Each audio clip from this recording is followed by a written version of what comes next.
top 5 floppest cars in USA, and honestly some of these stories are going to genuinely shock you because it wasn't just bad cars, it was bad decisions, it was arrogance, it was companies so convinced they had something special that they completely missed what was right in front of them. Now I want to ask you something before we even get into this. Do you think a car can actually kill a company? Not just hurt it, but fully destroy decades of reputation in one single model? Drop your answer down below because after number 1 today, I think your answer is going to change. Let's get into it, starting with number 5. Number 5 is the Pontiac Aztek, and look, I know you've seen this one on lists before, but nobody is telling you the actual reason this car was so catastrophic, and it goes way deeper than just being ugly. And if you think this is going to be another, "oh, it looked weird" video, then stick around because the real damage this car did had nothing to do with aesthetics. The Aztek launched in 2001, and when it debuted at the Detroit Auto Show the year before, the reaction from the crowd was silence. Not applause. Not even polite clapping. Silence. The designers who worked on it had originally built something actually interesting, a concept car with sharp lines and a bold identity, but then the executives got involved and the production version went through so many rounds of cost-cutting and committee approvals that by the time it reached dealers it looked like 3 separate designers had each done 1/3 of the car without ever talking to each other.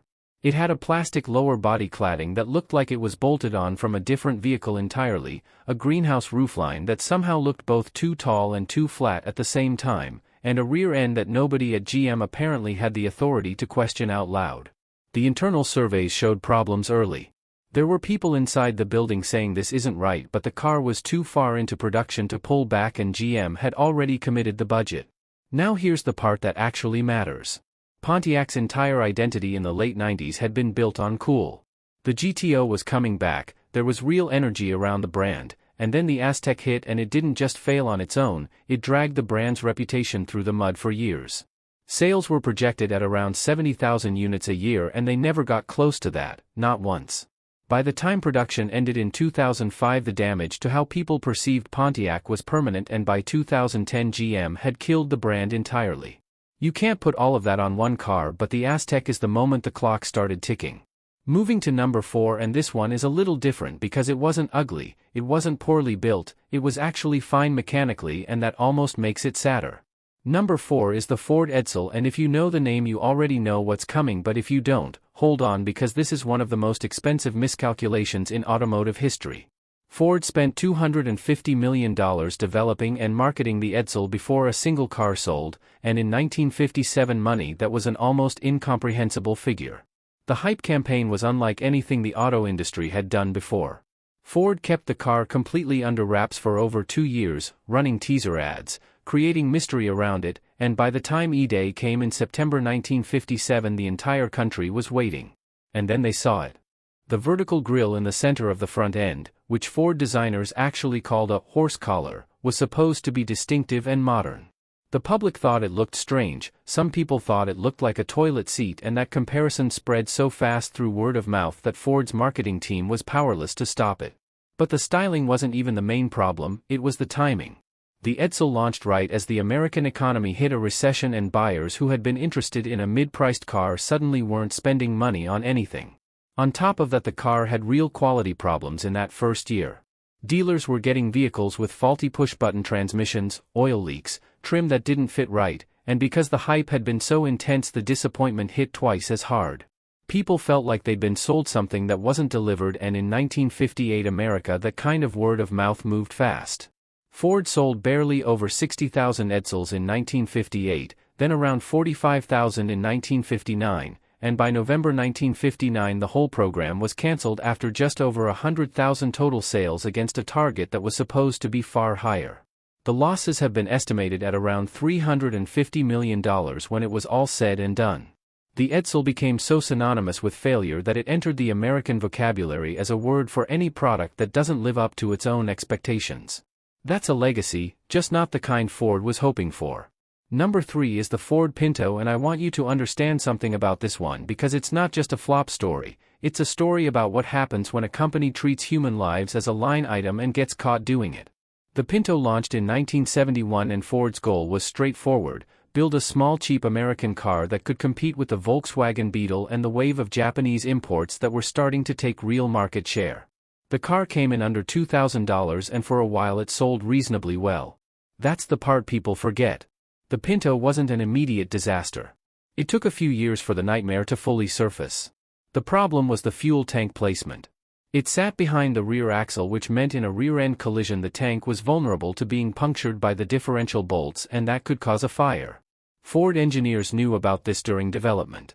Internal documents, which later became public during lawsuits, showed that the company had actually run a cost-benefit analysis and concluded it was cheaper to pay out settlements to accident victims than to redesign the fuel system, which would have cost $11 per car. When that memo became public knowledge, it was over. The moral outrage was immediate and justified, and it changed how Americans looked at car companies permanently. Mothers Against Drunk Driving, consumer safety groups, journalists, everyone was pointing at Ford, and the damage to the brand was severe. Mother Jones magazine published the story in 1977, and the public reaction was unlike anything the auto industry had faced before. Ford eventually recalled 1.5 million Pintos in 1978, and the model was discontinued in 1980. The reputational cost lasted for years beyond that. Number 2, and this one is genuinely one of the most fascinating stories in American car history because it involves a company that never really got the chance to fail on its own terms. Number 2 is the Tucker 48. Preston Tucker launched his car in 1948 with a vision that was legitimately ahead of its time. A rear engine, a padded dashboard, a windshield designed to pop out on impact to protect passengers, a center headlight that turned with the steering wheel. This wasn't just a car, it was a genuine attempt to rethink what a car could be from the ground up. Tucker set up production in Chicago in what was then the largest factory building in the world, a former war plant, and the early public response was electric. People were genuinely excited. Tucker was charismatic, the car looked incredible, and the press was following every development. And then things started falling apart, and depending on who you believe, the reasons for that collapse are either Tucker's own management failures or a coordinated effort by established auto interests and government officials to destroy him before he could compete. Tucker faced investigations from the Securities and Exchange Commission over how he'd raised money from dealers and the public. He was indicted on fraud charges in 1948 along with several associates, and production was essentially halted while the legal battle played out. Only 51 Tucker 48s were ever completed. Tucker and his co-defendants were ultimately acquitted in 1950, but by then the company was gone and the dream was dead. The conspiracy theories never fully went away. Francis Ford Coppola made a film about Tucker in 1988 that leaned into the idea that the big three automakers and Senator Homer Ferguson had worked together to take him down. Whether that's true or not is still genuinely debated by automotive historians, but what isn't debated is that the Tucker 48 was a real car, a remarkable car, and the fact that only 51 exist makes each surviving model worth millions today.